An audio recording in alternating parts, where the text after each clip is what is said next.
Hey everyone, and welcome back to Oba's Trending Gist, where we break down the stories that are really making waves. Today, we are diving into a political bombshell that could completely reshape the road to the 2027 presidential election. The man of the moment, Peter Obi, has reportedly reaffirmed his vow to serve for only one term if elected president. Now, is this a masterstroke to win over other regions, or is it a desperate gamble that exposes his political vulnerability? The pundits over at Arise News had a heated debate about this, and we are going to dissect it. We'll watch the first part of this discussion and then I'll give you my initial thoughts. So let's sit back and take a watch. Okay, well, where do we start from? Sumner Sambo. Let's deal with the Peter Obi issue first. I have a report here, or a WhatsApp message from Chika Nabuife, Head Media Subcommittee, Anambra South Zona Mega Rally. He used to be my colleague at The Guardian. And he's saying that, look, in our newspaper review this morning, we were saying that Governor Soludo made reference to Mr. Peter Obi, and that it is not true. And that the whole story about serving one term has nothing to do with Mr. Peter Obi, that Governor Soludo was referring to opposition candidates from the Anambra South Zone in the state who are talking about serving only one term. And it says, this has absolutely nothing to do with Mr. Obi. Please set the record straight. But apart from this complaint... Did you mention Anambra? From Anambra, right? Oh, okay. During the newspaper review, I don't think we mentioned Anambra. No, not your review. Oh, okay. I think the review at the beginning of the show. yours, I'm with you. yeah. I'm sorry. My apologies. So, apart from this from Unabufe, do you think it is possible in Nigerian politics for anybody who becomes president from any zone to promise, oh, I will serve only one term, and people will believe that person? Because these positions are not held only by persons. They are also held by ethnic groups, geographical zones, and all of that. And all of them will come and say, no, this is our turn. And if Mr. Peter Obi becomes president of Nigeria, do you think Igbos will agree with him to say, oh, I want to do only one term, when the last time they held the number one position was since the time of Aguiyi Ironsi? Okay, so you just heard the first part of that intense conversation. So let's break down the key points. First, Reuben Abati clarifies that Governor Soludo's original one-term comment wasn't even about P2B, which is crucial context, but the real meat of the discussion is the question he poses. In the brutal arena of Nigerian politics, can you really trust a candidate who promises to serve just one term? He brings up the powerful angle of ethnic and zonal pressure. He correctly points out that the Igbo people haven't held the number one seat since the 1960s. So he's asking, if they finally get it, will they be willing to let their candidate just walk away after 4 years? This question goes to the very heart of the distrust, and it's our turn mentality that defines our politics. P2B's promise is designed to tackle that very distrust. But as you can see, the panelists are already skeptical about whether it's a promise that can be kept or even believed. Now, let's see how the rest of the panel responds as they dig deeper into the political machinery and the practical realities of governing Nigeria. So sit back and watch this. Very interesting proposition by Mr. Peter Obi there. And then, of course, your question is very, very apt. There's always been this mutual distrust between Nigeria's ethnic groups, especially when it comes to the presidency. But like you have said, if he does come to power, it will be a different ballgame. But don't forget that your former boss, former President Goodluck Jonathan, then as president of Nigeria in 2010, 2011, had proposed a single term of 6 years. Having seen how the presidency is being used like a football to be kicked around the 6 geopolitical zones, he has said that, look, if we want this country to move better and for us to achieve this rotational presidency, I think one term of 6 years will be better. And so that's the context from which I'm saying this proposition by the former Labour Party presidential candidate in 2023. And he's putting his integrity at stake. And, you know, it's like advertising. Peter Obi is pitching to the north, and pitching to the rest of the country. But what I want to say is that Nigerians should critically take a look at it. They should give it a huge consideration, considering the challenges that we have right now. The Southwest itself, from which President Tinubu comes from, has enjoyed this Fourth Republic more than other component parts of the country. And I think Peter Obi was trying to direct that to other parts of Nigeria to take a critical look at it, because Obasanjo did 8 years. We've had Tinubu now completing one term, which will now make it 12 years by 2027. So if Peter Obi is able to, put his integrity more at stake and reach out to the right stakeholders, he could actually pitch this in a better position that will make it look like the Southeast can conclude that 4 years that's left for Southern Nigeria and that he stands a chance. People should hold him by his integrity. Yes, of course, he actually did well in the last presidential election and his integrity is at stake. But the major problem that I have with him is not this pitching that he has brought in place. It's for the fact that he's confusing his followers, his supporters at the moment, because they don't know whether he's in ADC or he's still in Labour Party. And so that in itself, that he does not have a strong political vehicle that they can count on right now, is counting against him compared to this pitch. But this pitch that he has brought is a very, very perfect pitch. It aligns with what then President Goodluck Jonathan has said. And I think rational Nigerians who think politically and want the sustenance of this country should actually consider it, and they can hold the Southeast and Mr. Peter Obi to this one-term proposal. It's a very good proposal, conclude the 4-year of the South. But of course, then you have the biggest elephant in the house, President Bola Tinubu. Can he, if given the opportunity by ADC, for example, defeat a Bola Tinubu who is an incumbent, who has all the appurtenances of power, the coercive apparatus of state to wriggle his way into 2027. Okay. Well, it's left for us to see. Except that nobody says ice cream in politics. Bola Tinubu is not going to give ice cream to another person because he wants to be seen as nice. That's not the arena for politics. Thimbai? Now, beyond the politics of zoning, we also have to look at what's realistic and what's achievable. 4 years, do you think that's enough for anybody to make a real impact in governance of this country? Especially what we've seen with this current president, the fact that reforms take time and they're saying we're turning the tide and so forth. Generally speaking, most people believe that 4 years is not long enough to make an impact. What do you think of this? Well, I think Nigerians should actually do away with that mentality. Yes, it may not be enough, but if, for example, Peter Obi is coming to build on the reforms already put in place by President Tinubu, all he needs to do is to also introduce other reforms in other places. There's nowhere that is stated that you need 8 years. I mean, the people who framed the Constitution knew that there was going to be a time where presidents could only spend one term. And so if the electorate feel that the presidents, the incumbents have performed, they can renew the term. And if they feel that the incumbents have not performed very well, then the people have the last card to actually kick the president out of office. So the people who put this provision in the Constitution could have as well said it should just be a one term of 8 years. But they said, no, let it be a renewable term. And so if you have someone who is really strong in reforms, who really wants to put the country first, I mean, take, for example, former President Umaru Musa Yar'Adua. He spent less than 4 years in power, about 2 years plus, and we are still talking about him today. The reforms he put in place, that, like, for example, the amnesty program in Niger Delta, they are still ongoing. So we need statesmen at this moment. We've had enough of politicians who come to do 8 years, and we don't seem to have enough, including those politicians who wanted to extend their tenure from 2 terms of 4 years, like Obasanjo, where we had corporate Nigeria, for example, coming together in 2027, in 2006, 2007, wanting to extend the tenure of Obasanjo.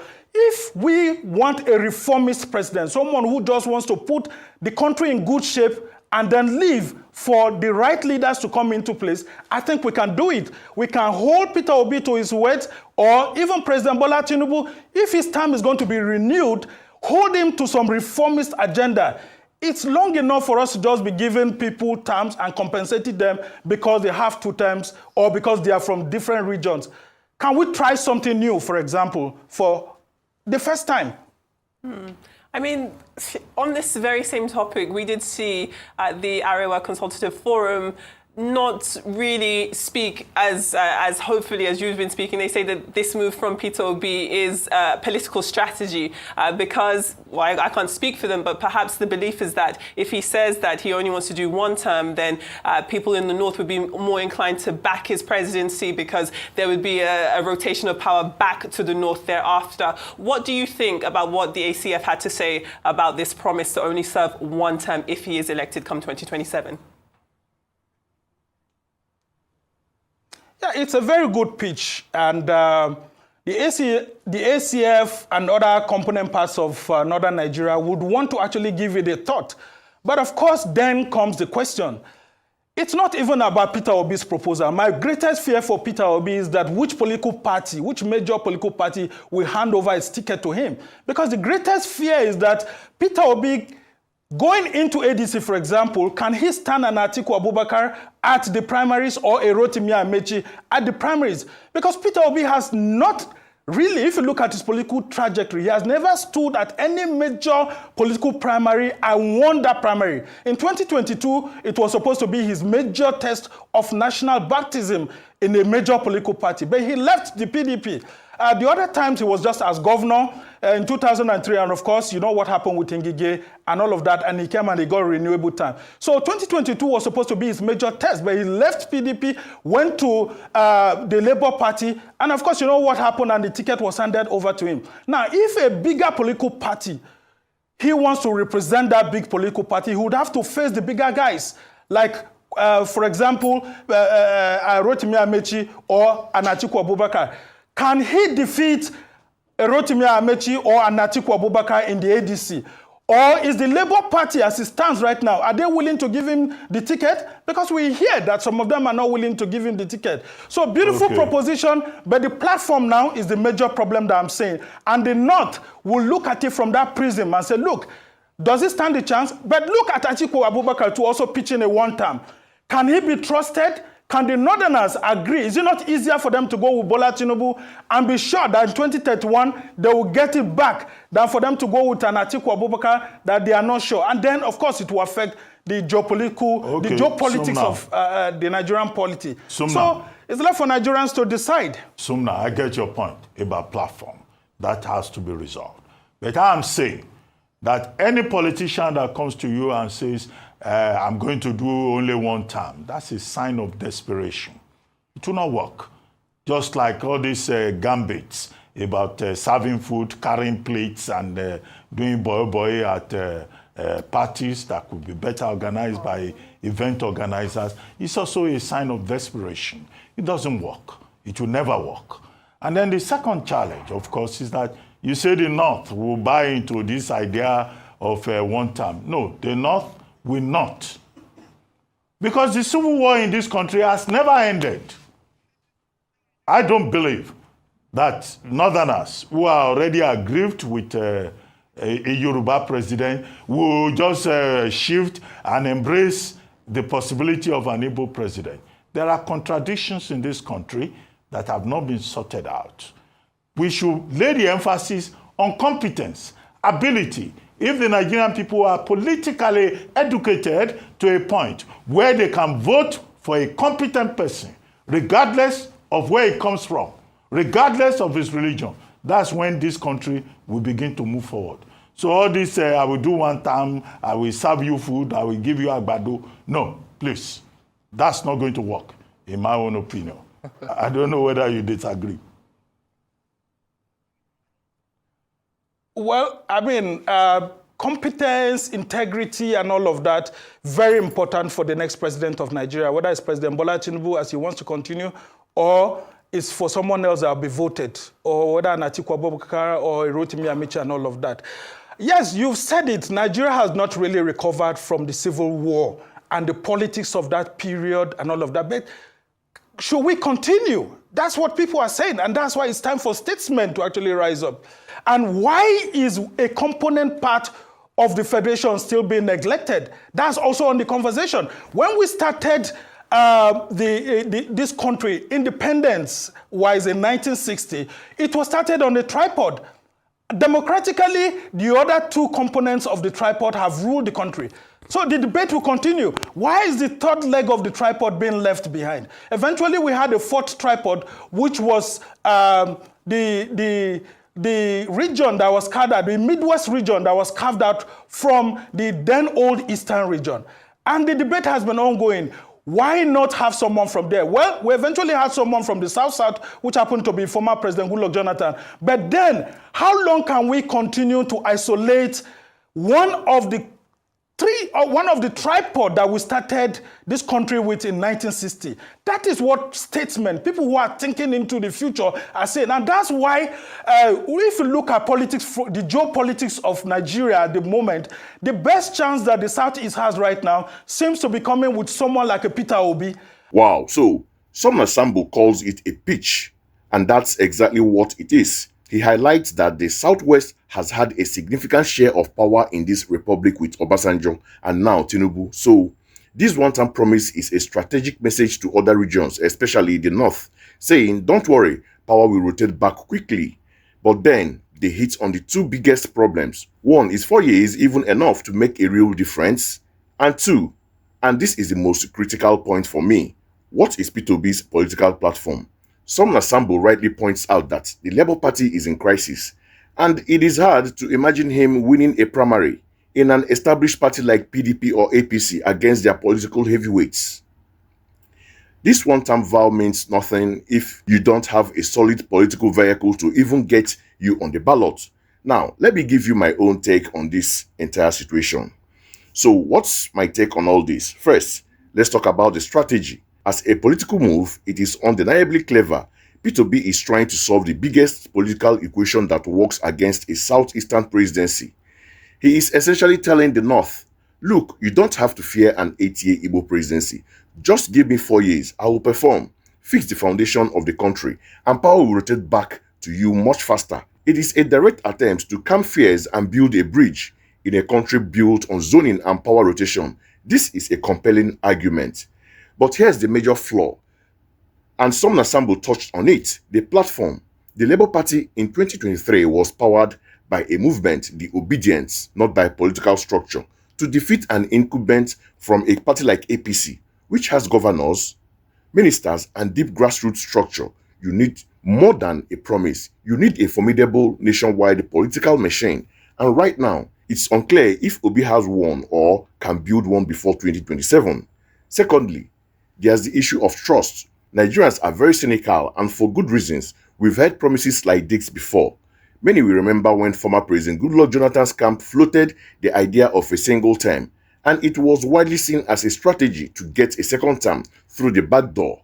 The question is, can P2B convince the undecided voters, especially in the core North, that his promise is genuine and not just a clever tactic? His core supporters will believe him, no doubt, but elections are won by convincing those in the middle. Finally, this brings us to the ultimate battle, idealism versus reality. P2B is selling a vision of a new Nigeria, a post-tribal nation where your competence matters more than your last name or where you worship. This message resonates powerfully, especially with the youth. However, the reality, as the Arise News panel pointed out, is that our politics is still deeply rooted in ethnic and religious identity. Powerful gatekeepers in every region think in terms of ethnic advantage, not just national progress. So my final verdict, P2B's one-term vow is a powerful narrative, a brilliant piece of political messaging that perfectly fits his brand as a transformative leader. However, as a political strategy, it remains weak without the backing of a robust and unified political platform that can challenge the two major parties. It is a gamble designed to break the political deadlock. But in Nigeria, the House, the established political order, almost always win. He has the message and the movement, but the question remains, does he have the machine? That's my take, but what do you think? Is this a game changer for Peter Obi, or is it a political fantasy that will crumble against the wall of reality? Drop your thoughts in the comments below. I read every single one of them. And if you found this analysis insightful, please do me a favor and hit that like button, subscribe to Oba's Trending Gist, and ring that notification bell so you don't miss our next breakdown. Thanks for watching, and I will see you in the next one.